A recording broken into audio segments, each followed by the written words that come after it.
Como disse o louvor, não só nesta noite, mas quando nos juntamos, quando abrimos a palavra do Senhor, quando meditamos na palavra do Senhor, com certeza o Senhor quer nos ensinar assim como Ele é. Amém, irmãos? Nessa noite também, de modo especial, Ele também quer nos ensinar assim como Ele é. Eu convido você a abrir a palavra do Senhor no livro de João, capítulo 1. Evangelho de João, é o quarto evangelho.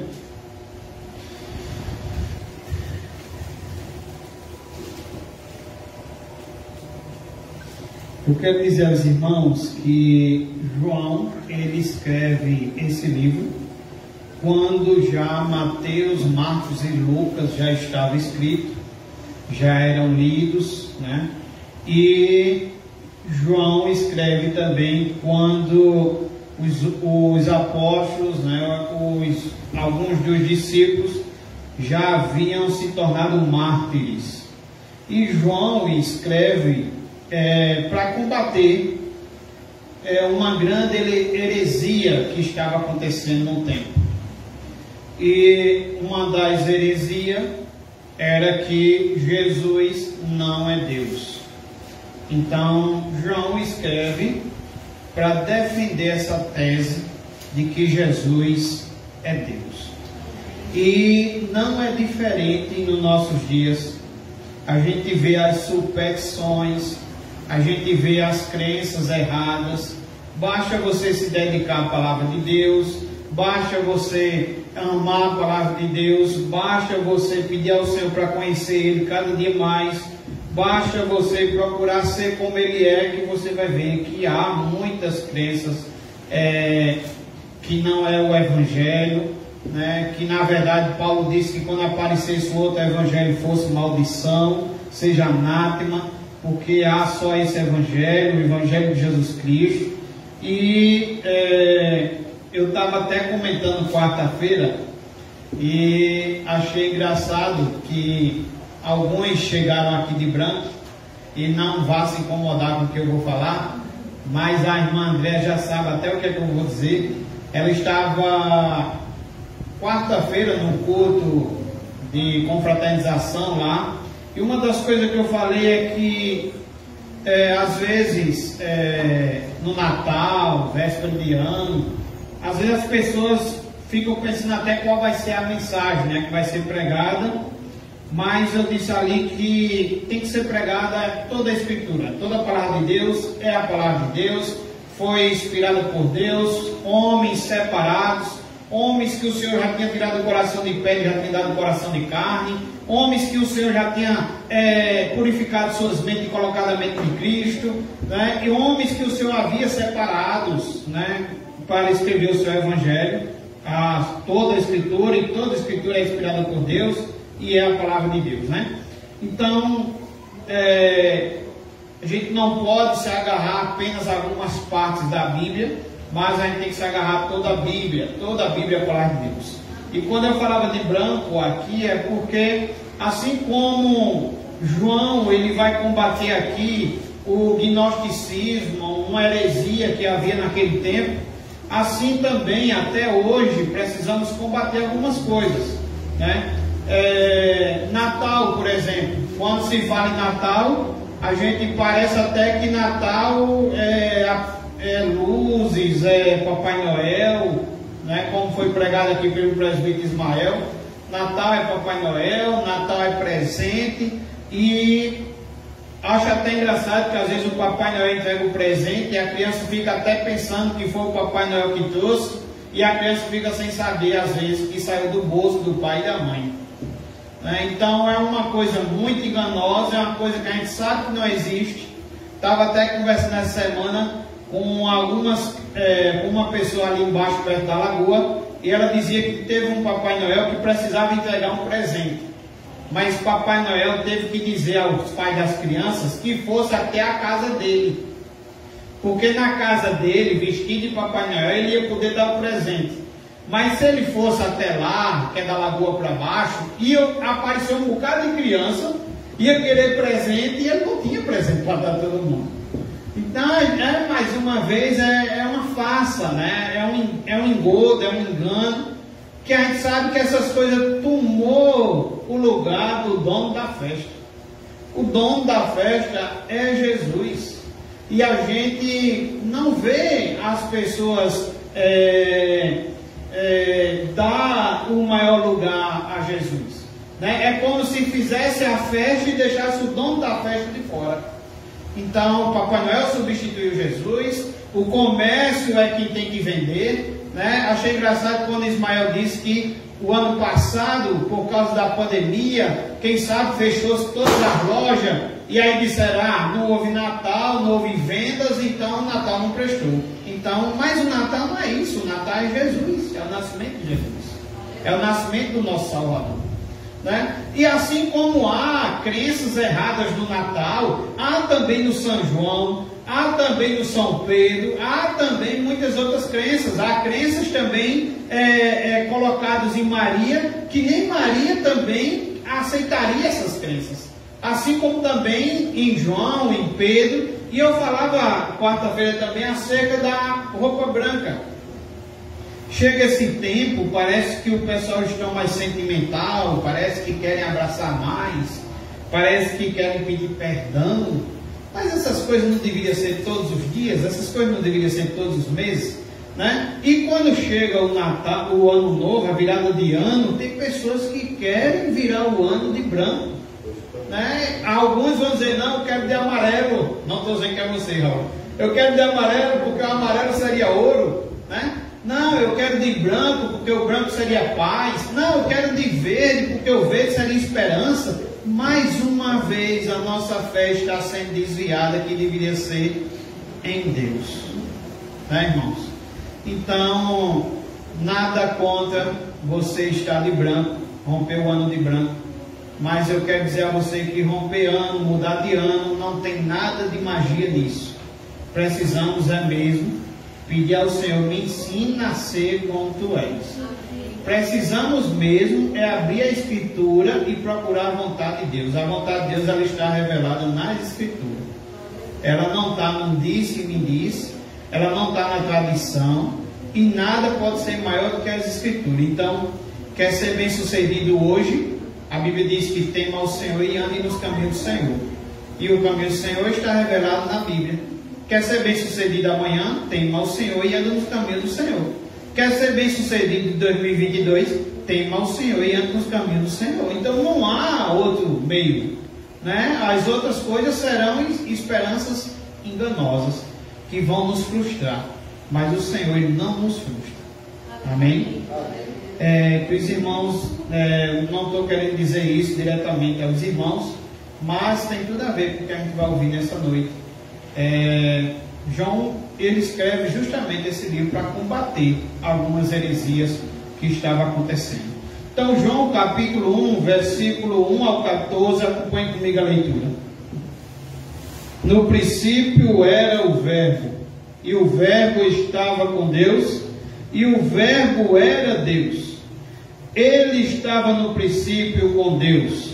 Todas as coisas foram feitas por intermédio dele, e sem ele nada do que foi feito se fez. A vida estava nele, e a vida era a luz dos homens. A luz resplandece nas trevas, e as trevas não prevaleceram contra ela. Houve um homem enviado por Deus, cujo nome era João. Este veio como testemunha para que testificasse a respeito da luz, a fim de que todos virem a crer por intermédio dele. Ele não era luz, mas veio para que testificasse da luz, a saber, a verdadeira luz, que vinda ao mundo ilumina todo homem.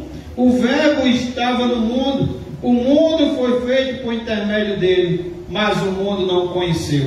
Veio para o que era seu, e os seus não o receberam, mas a todos quantos o receberam, deu-lhes o poder de serem feitos filhos de Deus, a saber, aos que creem no seu nome, os quais não nasceram do sangue, nem da vontade da carne, nem da vontade do homem, mas de Deus.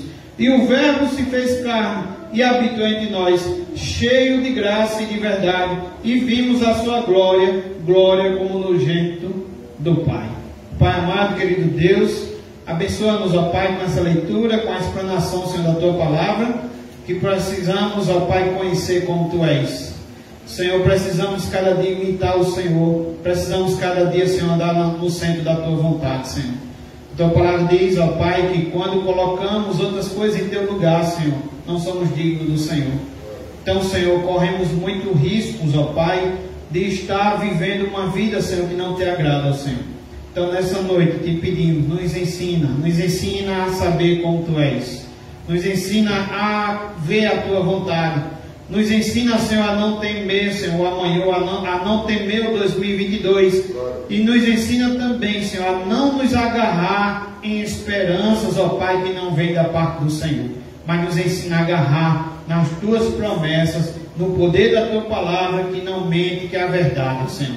Tua Palavra que é viva e que é eficaz. É assim que oramos, que te pedimos, no nome de Jesus. Amém. Amém. Então, meus irmãos, como eu já disse, João escreve para combater algumas heresias, e uma forte heresia era de que Jesus não era Deus. E João escreve para mostrar que Jesus é Deus.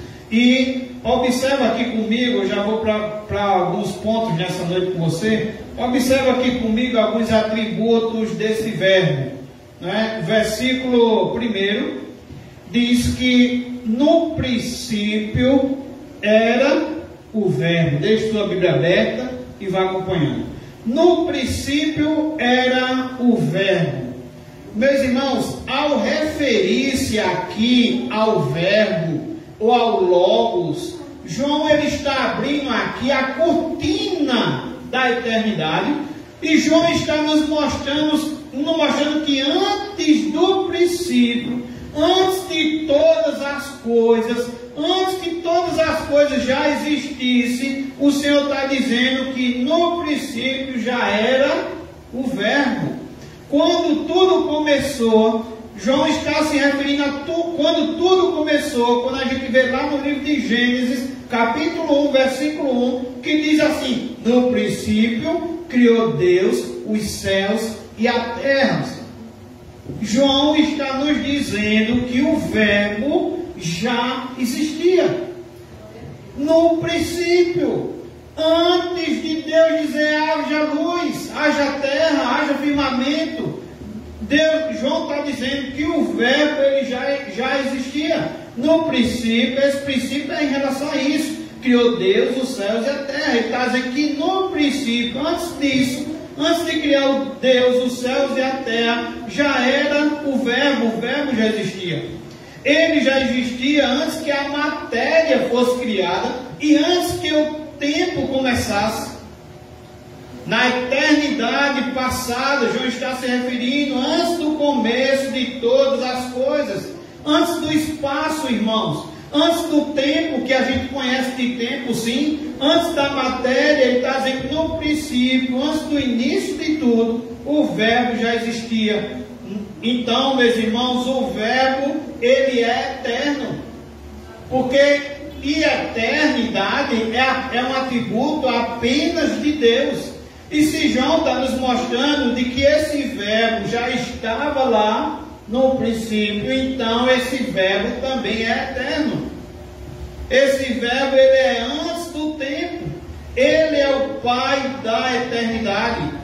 John Charles Riley diz que aqui, observe, que John Charles Riley nos chama a atenção em dizer que aqui não está escrito no princípio foi feito. Não é isso que está escrito.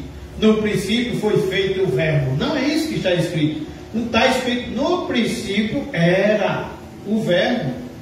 E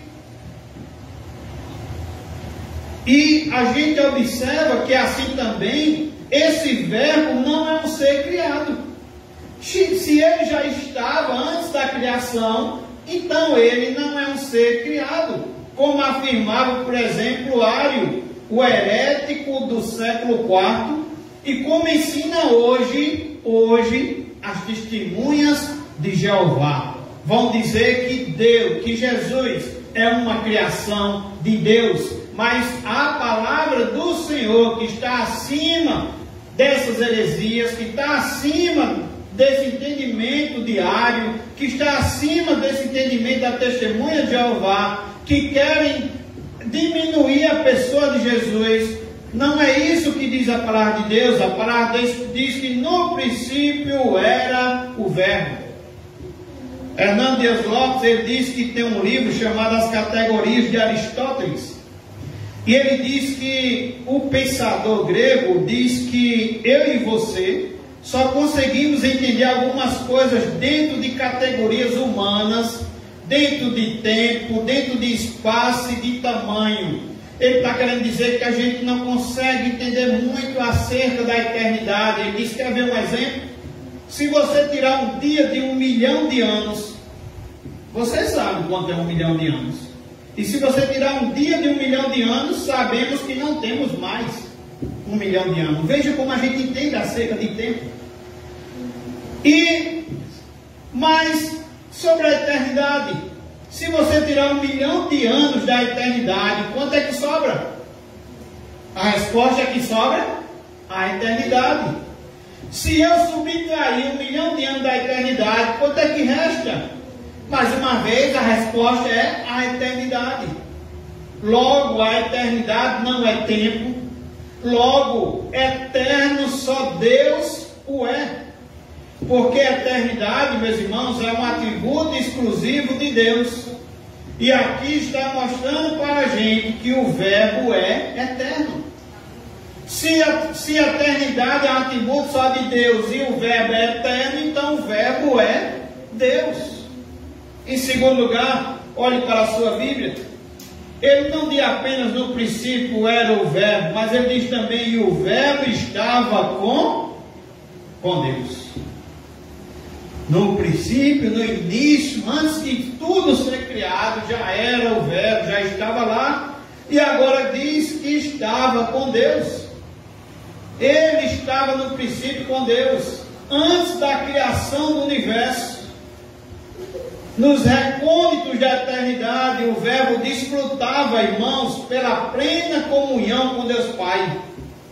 Essa expressão que diz que o Verbo estava com Deus, no original, é uma expressão que dá a entender que estava face a face com Deus. Deus Pai e o Verbo estavam face a face. Deus Pai e o Verbo, embora sejam duas pessoas, percebemos que estão unidas de forma indescritível, compartilhando da mesma intimidade e também do mesmo propósito. Portanto, o Verbo não é uma energia cósmica, como alguns dizem que o Verbo é apenas uma energia cósmica. Mas o Verbo é uma pessoa. Se Deus é pessoal, se Deus é uma pessoa, sabemos que Deus é Espírito, mas Ele também é pessoal.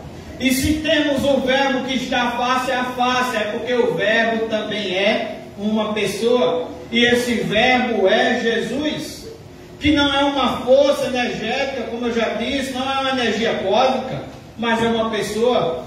É o Verbo que compartilha da natureza e do ser de Deus. Em terceiro lugar, olhando ainda para o versículo 1, ele disse: no princípio era o Verbo. Você já sabe o que é isso, que ele já existia, ele já estava lá, e o Verbo estava com Deus. E agora ele confirma dizendo que o Verbo era Deus. O Verbo não é meramente um anjo criado, como alguns vão dizer, ou um ser inferior a Deus Pai, como alguns também vão dizer. E tenham cuidado, porque o que eu estou dizendo aqui realmente tem crenças, e aqui um vozeiro que negam isso, que dizem isso, que vai dizer que ele é meramente um anjo criado, é mais um ser criado, ou então é alguém que é inferior a Deus. Não. João agora está tratando da natureza do Verbo, e ele diz que o Verbo é divino. O apóstolo João abre seu evangelho fazendo uma afirmação categórica e irrefutável da divindade do Verbo. Jesus não é apenas um mestre moral, meus irmãos. Jesus, ele é Deus. Essa é a grande tese de João nesse evangelho, nesse livro. Numa só sentença, O primeiro versículo do Evangelho de João declara a eternidade, quando ele diz: no princípio era o Verbo. Nesse mesmo Evangelho, no só versículo, declara a personalidade, que o Verbo estava com Deus. Ele é pessoal. E declara também a deidade de Cristo, dizendo que o Verbo era Deus. João pretende que em todo o seu Evangelho seja lida à luz desse versículo os feitos e as obras de Jesus. João está nos mostrando que são os feitos e as obras de Deus. Se isso não é verdade, meus irmãos, o livro é blasfemo. Então eu precisaria concordar, eu posso pensar e concordar com C.S. Lewis. C.S. Lewis, ele diz com respeito a Jesus: eu só posso 3 opções com respeito a Jesus. Ou Jesus é um mentiroso, ou Jesus é um louco, ou, se isso não é verdade, Jesus, ou ele é Deus. Deixa eu repetir para você: ou ele é um mentiroso, se isso não for verdade, ou ele é um louco, né? Ou ele é Deus. Só tem essas 3 opções. Se ele não é quem ele disse ser, ele é um mentiroso. Se ele não é quem ele pensou ser, então ele é um louco. Mas se ele é, meus irmãos, de fato quem ele disse ser, então ele é Deus. Pois foi ele mesmo quem disse: quem me vê, a mim vê quem? O Pai. Eu e o Pai somos um, foi o que Jesus disse. Então João já começa dizendo que o Verbo é eterno. João já começa dizendo que o Verbo é pessoal. João começa dizendo também que o Verbo é divino. E chega no versículo 2 e ele diz: o Verbo estava com Deus. Preste atenção aqui, que se ele estava no princípio com Deus, e se no princípio criou Deus os céus e a terra, significa que ele estava lá quando os céus e a terra foram criados. Mas ele não estava lá, meus irmãos, de forma passiva. Porque o versículo 3, olhe para a sua Bíblia, veja que ele estava lá em ação. Versículo 3: todas as coisas foram feitas por intermédio dele. Por intermédio de quem? Está falando de quem? De quem falou antes, no versículo 1 e 2, o Verbo. O Verbo, meus irmãos, que é Jesus, ele fez todas as coisas. Todas as coisas foram feitas por intermédio dele. E sem ele, nada do que foi feito se fez. Sem ele, nada do que foi feito existiria. Isso nos leva a 4 conclusões inequívocas. Primeira conclusão é que a matéria não é eterna, como pensavam os gregos. A matéria foi criada e criada pelo nosso glorioso Redentor. Este mundo é feito de matéria e de energia. Matéria e energia não criam-se a si mesmas. Este mundo também, percebemos que ele é governado por leis, e leis também não formam a si mesmas. Logo, alguém fora da matéria, independente da matéria, criou a matéria e estabeleceu leis para governá-la. Este é o nosso glorioso Redentor. Em segundo lugar, este mundo não é resultado também de uma geração espontânea. A teoria da geração espontânea não está calçada com a verdade. Esse mundo não pariu a si mesmo. Esse mundo não deu à luz a si mesmo. Ele não veio à existência por iniciativa própria. Este mundo foi criado, este mundo foi chamado à existência pela voz poderosa de Deus, que faz com que o que não existia passou a existir. Esse é o nosso glorioso Redentor, meus irmãos. Este mundo, em terceiro lugar, não é resultado também de uma mega explosão cósmica. A teoria do Big Bang não tem amparo também na verdade, porque o caos não produz o cosmos, ou seja, a desordem não tem como produzir a ordem. Seria mais fácil Hernando Dias Lopes disse: seria mais fácil jogar 1 bilhão de letras no espaço e elas caírem como uma grande enciclopédia do que eu acreditar que uma mega explosão produziu este universo tão vasto, com movimentos tão precisos, com leis tão cirúrgicas. Posso lhe garantir uma coisa: é preciso ter mais fé para ser um ateu do que para ser um crente. Pense comigo nisso. Nós estamos no planeta Terra. Não foi acaso que nos deixou aqui. Não foi uma explosão casual que nos deixou aqui. Nós estamos rigorosamente onde deveríamos estar. Se nós estivermos, meus irmãos, mais perto do Sol, os estudiosos vão dizer que nós morreríamos queimados. Se nós estivéssemos mais longe do Sol, nós morreríamos congelados. Não pode ter sido uma explosão que nos deixou aqui. O que nos deixou aqui foram exatamente as mãos do Deus Todo-Poderoso. Pense comigo na Lua. A Lua é uma faxineira do planeta Terra. Se não houver as luas com as suas fases, não haveria as marés nos oceanos. Se não houvesse as marés nos oceanos, as praias se encheriam de lixo e a vida seria impossível no nosso planeta. Não, meus irmãos, não foi uma explosão que deixou a Lua na sua órbita, foram as mãos do nosso glorioso Redentor. E o versículo 3 diz que todas as coisas foram feitas por intermédio dele, e sem ele nada do que foi feito se fez. Em quarto lugar, este universo não é resultado de uma evolução de milhões e milhões de anos. Em 1859, Charles Darwin publicava em Londres, na Inglaterra, o seu livro A Origens das Espécies.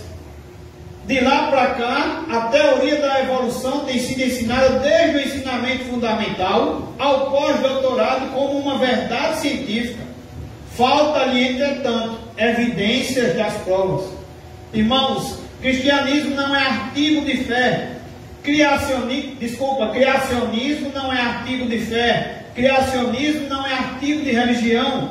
Criacionismo é artigo de ciência. E que o mundo foi criado, a ciência prova. E o que nós cremos pela fé é que este mundo foi criado pelo nosso glorioso Redentor.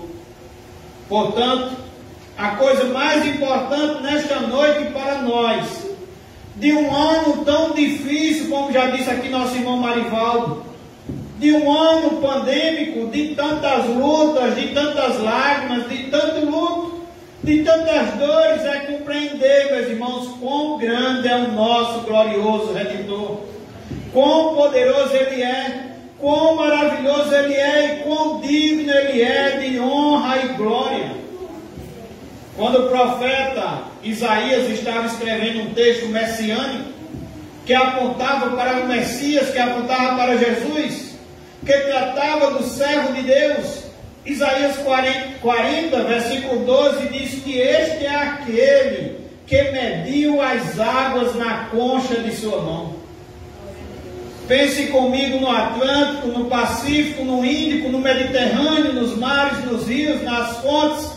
Vá lá e tente esvaziar com um balde e veja quanto tempo você vai levar. Pois o seu glorioso Redentor, a Bíblia diz que mediu as águas na concha de sua mão. Ele mediu o pó das montanhas em balanços de precisão. Ele mediu os céus, a Bíblia diz que há palmos.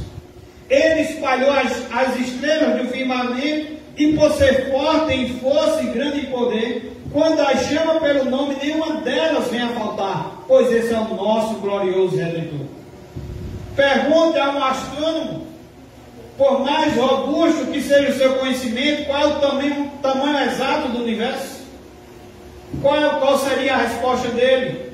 Ele vai dizer: eu não sei. E quando ele diz que ele não sei, ele não está confessando sua ignorância. É que nenhum homem é capaz de dizer categoricamente qual é o tamanho exato do universo, até porque este é um assunto ainda em aberto e estudo. Mas os que os cientistas sabem e afirmam, irmãos, é que nosso universo tem mais de 92 bilhões de anos-luz de diâmetro. Ou seja, se pudéssemos voar a velocidade da luz, 300 mil quilômetros por segundo, demoraríamos nessa velocidade mais de 90 bilhões de anos para ir de uma extremidade à outra do universo. E podemos dizer que não há nenhum centímetro desse universo onde Jesus não possa dizer: isso aqui é meu, eu criei isso aqui, eu sou dono disso aqui, tenho o controle e o domínio sobre isto aqui, pois este é o nosso glorioso Redentor. Pergunta a um astrônomo quantas estrelas existem. Sabe qual vai ser a resposta dele? Mais uma vez vai ser: eu não sei. Mas o que ele sabe e afirma é que há mais estrelas no firmamento do que todos os grãos de areia em todas as praias e desertos do nosso planeta. Vá um dia na praia, encha a concha de sua mão de areia, leve para casa, coloque em cima de uma mesa. Tenha paciência de contar quantos grãos de areia você consegue colocar na concha de sua mão. Pois há, meus irmãos, mais estrelas no firmamento do que todos os grãos de areia de todas as praias e desertos do nosso planeta. Mas o seu glorioso Redentor não apenas criou todas elas. A Bíblia diz que ele batizou cada uma delas pelo seu nome. Porque sendo forte em força e grande poder, quando as chama pelo nome, nenhuma delas vem a faltar. Este é o nosso glorioso Redentor, que o versículo 3 diz: ele fez todas as coisas foram feitas por intermédio dele, e sem ele nada do que foi feito se fez. Do século 20 para cá, nós não estamos tão pasmos com o macro-universo, mas agora estamos de boca aberta com o micro-universo. Por exemplo, Hernandes Lopes, ele diz: pegue uma folhinha no quintal da sua casa. Aquela folha, ela é tão complexa como a cidade de São Paulo. Fazendo uma pesquisa, diz que o Dr. John Wilson, um oftalmologista, o maior oftalmologista do mundo, ele afirma que do fundo de cada um dos nossos olhos saem 60 milhões de fios condutores encapados para não se queimarem. Se não fosse assim, havia um curto-circuito e ficaríamos cegos. Ele diz que seria necessário, para entender a quantidade desses cabos, desses fios condutores, seria necessário reunir todas as centrais telefônicas existentes no mundo para se igualar a um olho. Um outro doutor Marshall, prêmio Nobel de Biologia, fez importantes descobertas acerca do corpo humano. E ele diz que o corpo humano é formado de 60 trilhões de células. Cada uma tem 1,70 m de fita de DNA. E cada célula é uma fábrica ultramoderna, inteiramente automatizada. Possui numerosas máquinas, muitos dispositivos, seções de produção, cadeias de montagem e centrais cibernéticas. Temos em nosso corpo 102 trilhões de metros de fita de DNA. 102 bilhões de quilômetros de fitas de DNA. Isso corresponde a 680 vezes a distância da Terra ao Sol. O Dr. Lowell diz que poderíamos empacotar na cabeça de um alfinete todos os dados genéticos de todos os mais de 6 bilhões de habitantes do planeta. O Dr. Lewis diz que os códigos de vida não se originaram do nada nem do caos. Não se origina espontaneamente, não se origina de uma explosão cósmica, não se origina de uma evolução de milhões e milhões de anos. Códigos de vida foram plantados em você pelo Deus Todo-Poderoso, Criador do céu e da terra, e este é o seu glorioso Redentor. Em quinto lugar, observe o versículo 4, ainda sobre os atributos do Verbo, que já sabemos que é Jesus e que é Deus. Em quinto lugar, o Verbo é autoexistente. Versículo 4, a vida estava nele, e a vida era a luz dos homens. Irmãos, tudo que existe é porque foi criado, e criado pelo nosso glorioso Redentor. E observe que ele não foi criado As teorias que vão dizer que ele é uma criação é mentira, é engano. Ele é autoexistente. Anjos, homens, animais, universo, enfim, foram sim criados. E a Bíblia diz que criados por Ele que fez todas as coisas. Ele é o autor também da vida. Ele é o dono da vida. Irmãos, é Ele quem dá a vida e é Ele quem tira a vida. O simples fato que você está aqui hoje, o simples fato de você estar nos acompanhando, quem sabe pelas redes sociais, é uma prova de que Jesus existe. Paulo, falando para Atenas, ele disse: porque nele vivemos e nos movemos e existimos. Ele é quem nos dá, meus irmãos, a vida, a respiração e tudo mais. Se o seu coração está batendo, se você está vivo, é porque Ele está preservando a sua vida. E se Ele está preservando a sua vida, é porque Ele ainda tem algo a realizar na sua vida e através da sua vida. Em sexto lugar, o verbo é a luz que prevalece. Versículo 5. A luz resplandece nas trevas, e as trevas não prevaleceram contra a luz. Isso é maravilhoso, irmãos, porque isso significa que nem eu, nem você jamais vimos e jamais veremos em qualquer lugar, em qualquer tempo, a luz ter medo das trevas. Por menor que seja a luz e por mais trevosa que seja a treva, quando a luz chega, a treva tem que ir embora. Não há páreo para Jesus, não há risco de desestabilizar Jesus. O Salmo 46, na parte A, diz que bramam nações, reinos se abalam. E o Salmo 45, versículo 13, parte A, diz: o teu reino é o reino de todos os séculos. O teu domínio subsiste por todas as gerações. Isso significa que tronos da terra se abalam. Os reis descem de seus tronos, mas o trono de Jesus é inabalável. Não tem pandemia, não tem ideologia, não tem crise política, não tem crise econômica, não tem perseguição religiosa, nada nem ninguém pode deter o braço do Deus Todo-Poderoso. O Jesus da nossa história, da nossa vida, porque Ele é a luz, e quando a luz chega, as trevas têm que ir embora. Quando a luz chega, o pecado é vencido. Quando a luz chega, a escravidão do pecado é rompida. Quando a luz chega, a miséria formal desse mundo é vencida. Quando a luz chega, o diabo é derrotado e a vitória de Cristo e de sua igreja. A tese de João está provada, meus irmãos. Jesus é verdadeiramente Deus. Até aqui ele provou isso de duas maneiras. Ele é Deus porque tem os mesmos atributos de Deus, sendo Ele eterno, pessoal, divino e autoexistente. E também Ele é Deus porque Ele realiza as mesmas obras de Deus. Ele é o Criador, Ele é o doador da vida e é Ele o preservador da vida. Bom, meus irmãos, se isso é verdade, e eu quero lhe dizer uma coisa nessa noite: ninguém pode sair daqui nesta noite neutro em relação a Jesus. Você precisa tomar uma decisão em relação a Jesus. Talvez você esteja nesse culto e diga: mas eu estou indeciso.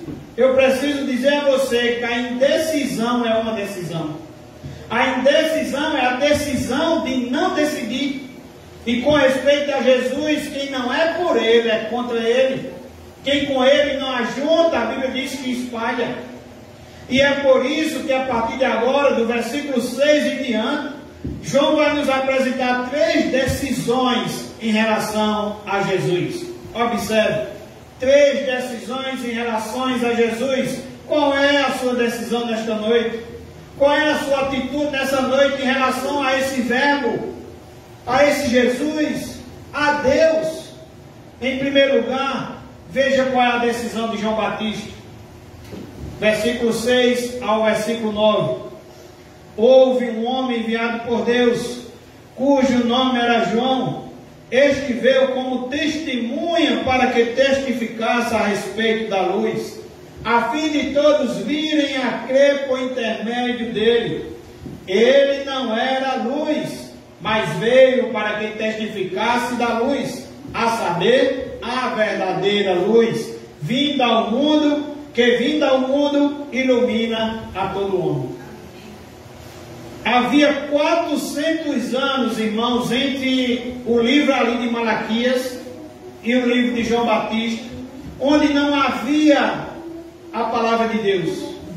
Nós chamamos isso, esse tempo, esse período de interbíblico, ou do silêncio profético. Tinha culto, tinha templo, tinha música, tinha sacrifício, mas não tinha a palavra de Deus. Depois de 400 anos veio a palavra do Senhor a João no deserto da Judéia, um homem estranho, vestindo roupa estranha, como sabemos, se alimentando de comida estranha, pregando em um lugar estranho, e diz a Bíblia que as multidões fluíam para o deserto para ouvi-lo. Quem era essa multidão? Quem estava no meio dessa multidão? Sabemos que no meio dessa multidão havia fariseus, saduceus, soldados, coletores de impostos, e esta multidão vinha e ele pregava o batismo de arrependimento para a remissão dos pecados. E quando esta multidão está vindo, diz o evangelista Lucas, que todos, não alguns, mas todos cogitaram algo sutil e extremamente perigoso, como que o sibilo da serpente, numa proposta extremamente sedutora, que beijou os ouvidos de João Batista com uma isca venenosa, numa pergunta extremamente sutil. E a pergunta era esta: porventura, tu não és o próprio Cristo? Olha o perigo de um homem ser exaltado, de um homem ser colocado no pedestal. Olha o perigo de João Batista não ter pensamentos de exaltação para ele mesmo. Ele poderia pensar, bom, pensando melhor, quem sabe eu mesmo não posso ser o Messias. Eu sou um fenômeno. Olha a quantidade de gente que está vindo para me pregar. Se ele se declarasse o Messias, já tinha o povo a seu favor. Lembre que estava na multidão fariseus, saduceus. Se ele quisesse dizer que era o Cristo, tinha gente a seu favor. Mas ele não engoliu a isca venenosa. Ele é categórico, ele diz: eu não sou o Messias, eu não sou o Verbo, sou apenas a voz que clama no deserto. Eu não sou a luz, eu anuncio a Jesus como a verdadeira luz, que vindo ao mundo ilumina todo homem. Eu não sou o noivo, eu sou apenas o amigo do noivo. Eu não sou o cordeiro, mas eu aponto para o cordeiro e digo: eis o cordeiro de Deus que tira o pecado do mundo.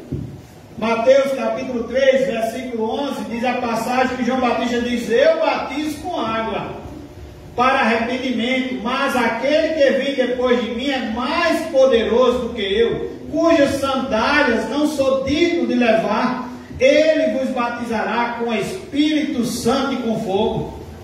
João capítulo 3, versículo 27 ao 30, esse mesmo João que poderia ter se envenenado com essa proposta, com essa pergunta, ele diz: o homem não pode receber coisa alguma se do céu não lhe for dada.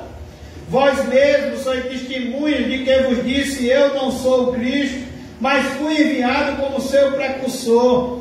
O que tem a noiva é o noivo, o amigo do noivo que está presente e ouve muito e regozija por causa da voz do noivo, pois esta alegria já se cumpriu em mim. E ele conclui dizendo: convém que ele cresça e que eu diminua. Essa é a decisão de João Batista em relação a Jesus. Convém que ele cresça e que eu diminua. Essa é a decisão de João Batista, de dar a Deus toda a glória devida ao seu nome. Toda a glória dada ao homem, meus irmãos, é glória vazia. Toda a glória dada ao homem é vanglória. Toda a glória dada ao homem é idolatria, é abominação. Deus não divide sua glória com ninguém. Mas qual é a segunda decisão a respeito de Jesus? Versículo 10.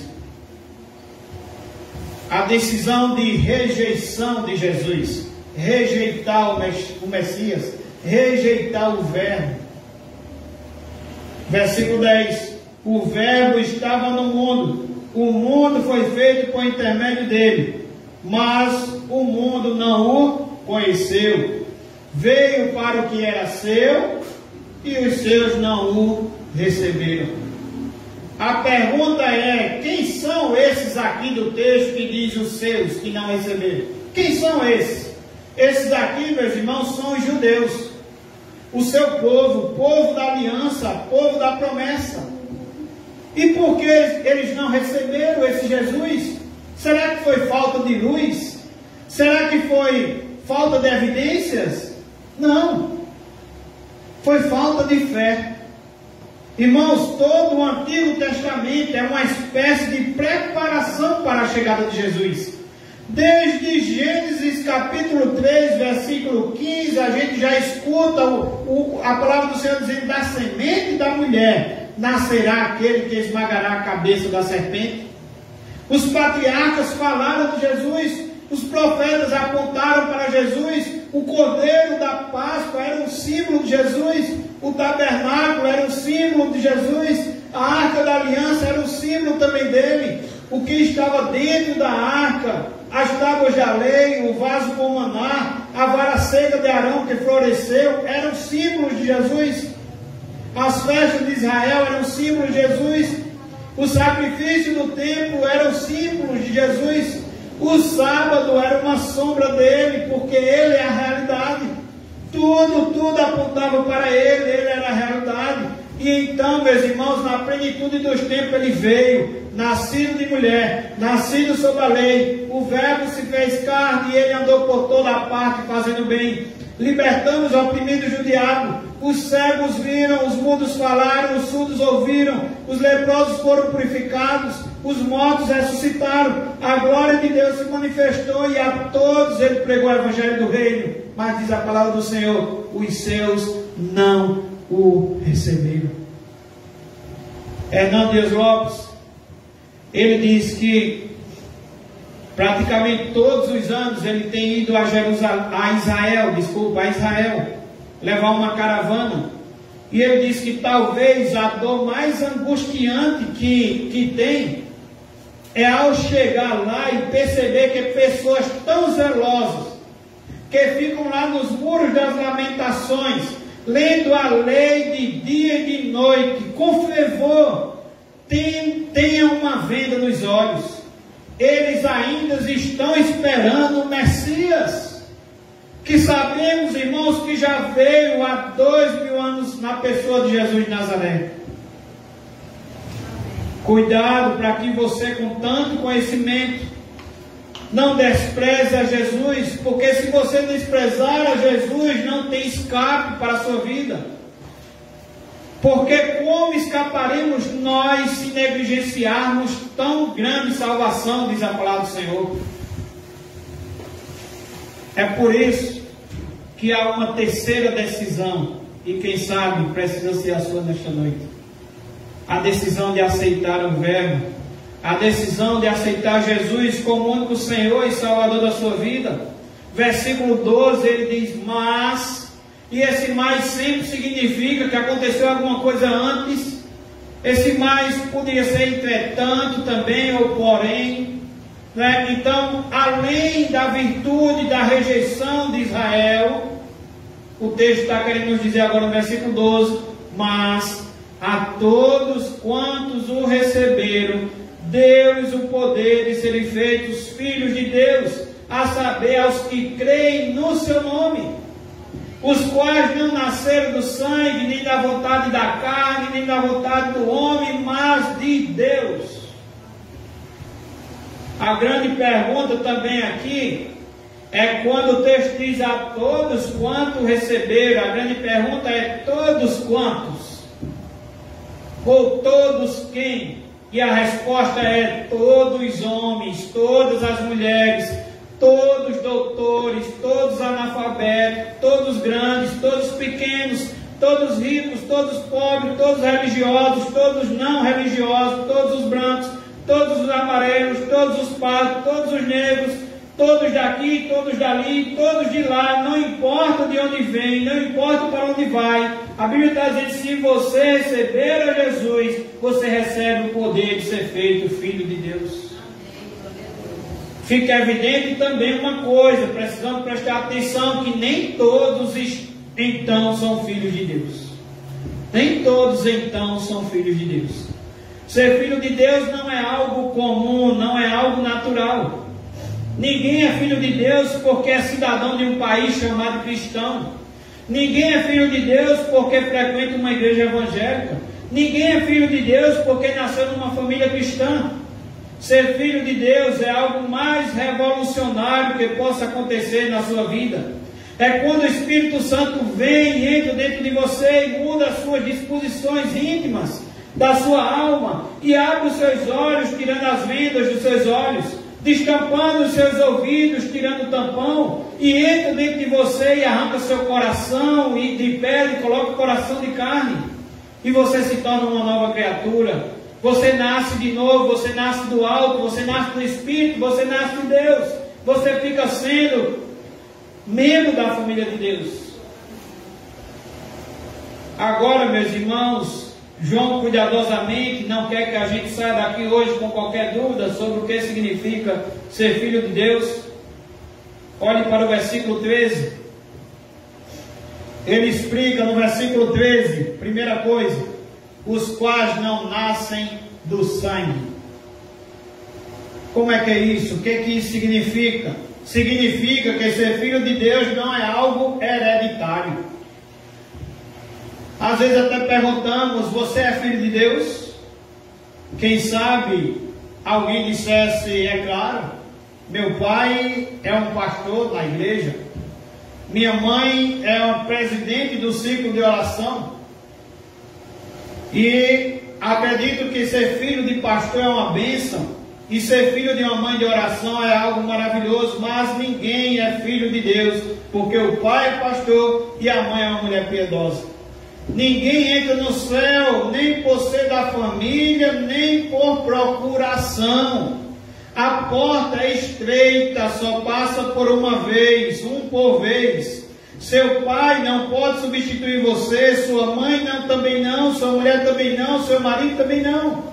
É preciso que você, de modo individual, pessoal, tenha sua experiência. É preciso que você nasça de novo. E o versículo 13 ainda diz, os quais não nasceram do sangue, nem da vontade da carne. Ou seja, vocês não pensem que vão nascer do sangue, por causa do sangue. E agora vocês também não pensem que vão nascer por causa da vontade da carne. Sabe o que isso significa? Nenhum de nós tem o poder e autoridade ou competência para se autoproclamar filho de Deus. Hernando Lopes, ele conta até um exemplo aqui, não lembro bem, mas ele conta um exemplo que você está num lugar muito bonito, uma natureza muito bonita, as folhas caindo, e de repente você se emociona, ou você alguma coisa nova ali com você, e você diz, eu declaro a partir de hoje ser feito filho de Deus. E Hernando Lopes diz, isso é bonito, não é? E ele diz, mas isso é impossível. Só o próprio Deus tem autoridade e poder para fazer de você seu filho. E a condição única, aqui eu lhe digo qual é a condição. A condição única e absolutamente necessária, não tem outro meio, é que você receba Jesus como seu Salvador e Senhor. O texto é claro quando diz, a todos quanto receberam. A todos, se você receber. A todos quanto receber, deu-lhes o poder de serem feitos filhos de Deus. O que ainda diz o versículo 13? Os quais não nasceram da carne, e aí vocês também já sabem o que é, nem da vontade não nasceram do sangue, nem da vontade da carne, por último agora, nem da vontade do homem.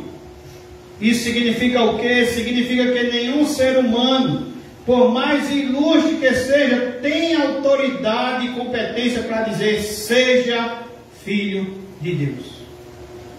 Nem os profetas têm essa autoridade, nem os apóstolos, nem os pais da igreja, nem os reformadores, nem os avivalistas, nem o pastor, nem o bispo, nem o missionário, nem o padre, nem o papa, nem Paulo, nem Pedro, nem Maria, nem a igreja, nem a denominação, nem qualquer conselho eclesiástico tem essa competência, porque a salvação pertence a Deus.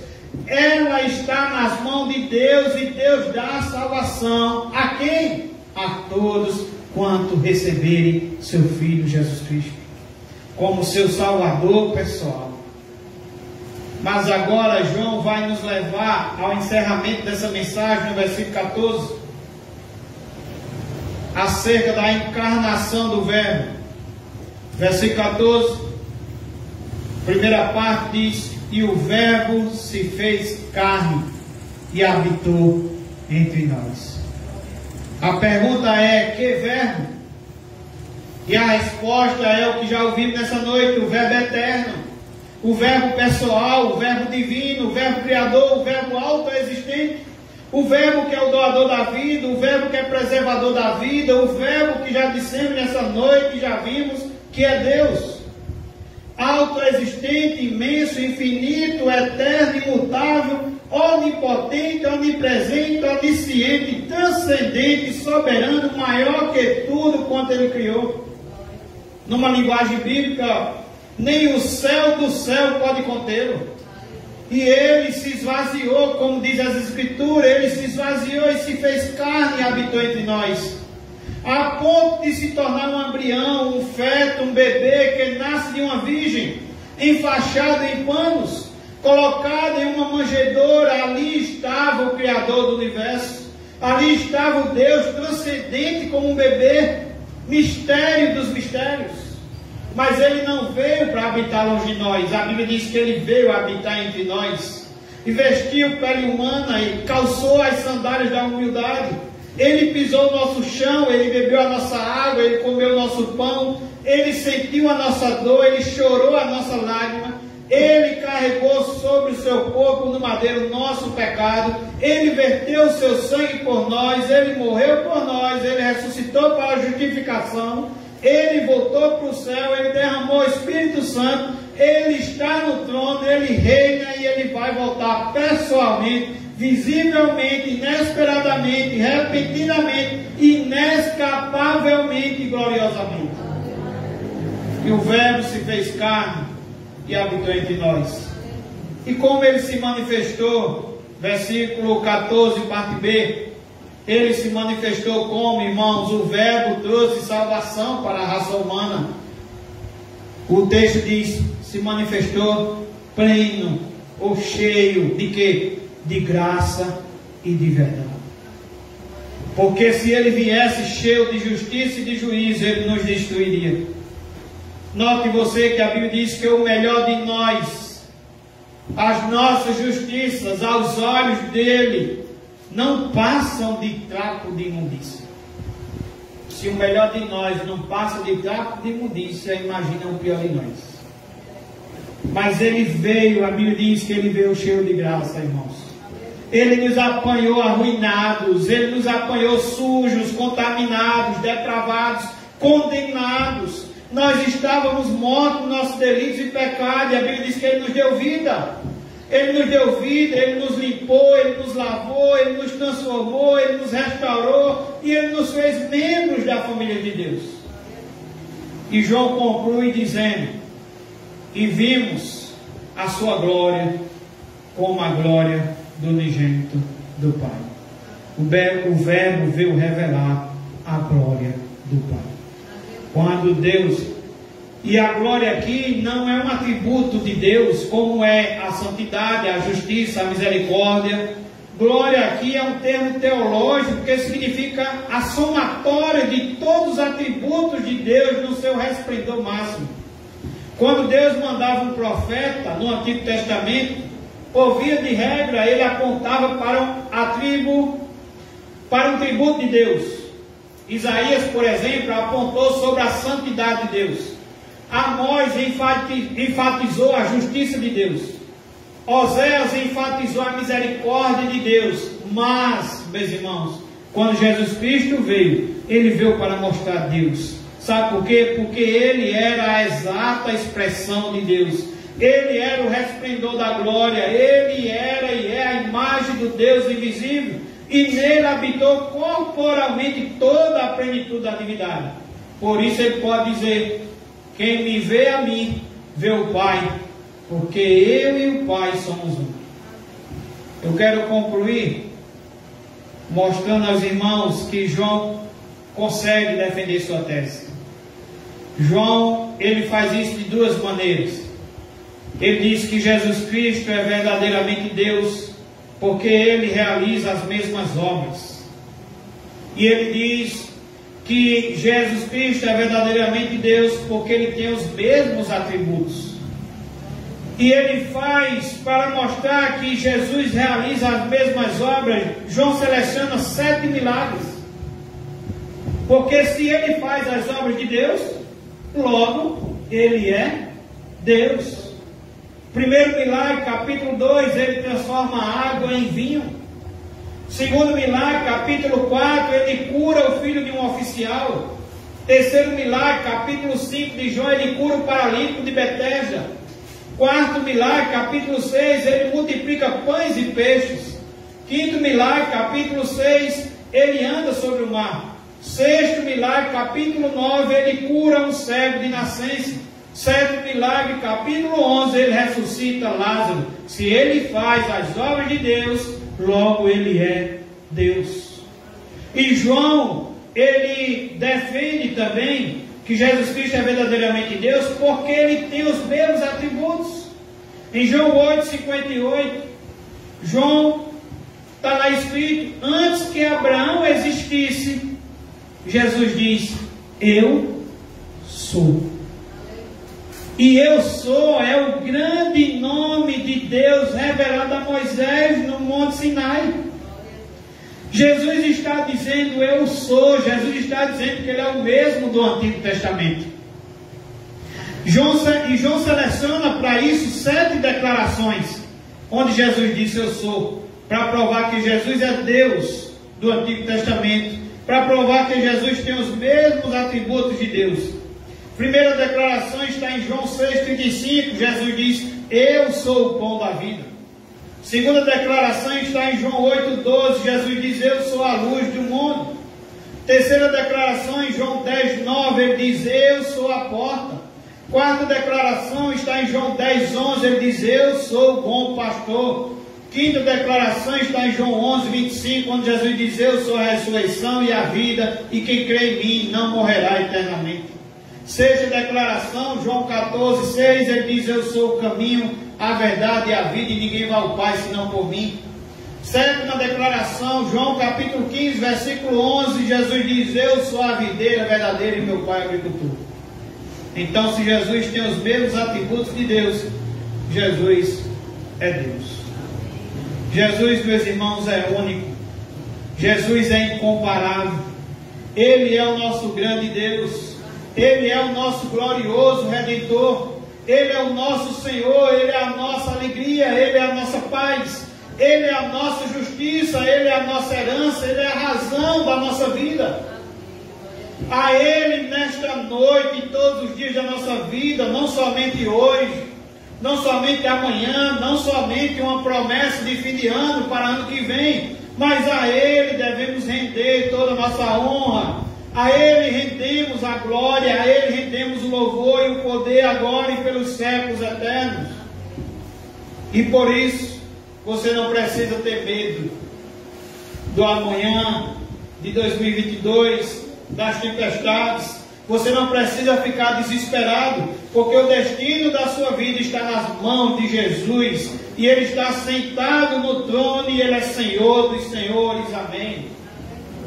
Que Deus abençoe a vida dos irmãos, que possamos dia após dia nos agarrarmos nesse verbo que é Deus, que possamos nos agarrar nesse verbo que é eterno, que é infinito, que é imutável, que não tem variação de mudança, que aquilo que disse que faria, Ele realmente fará.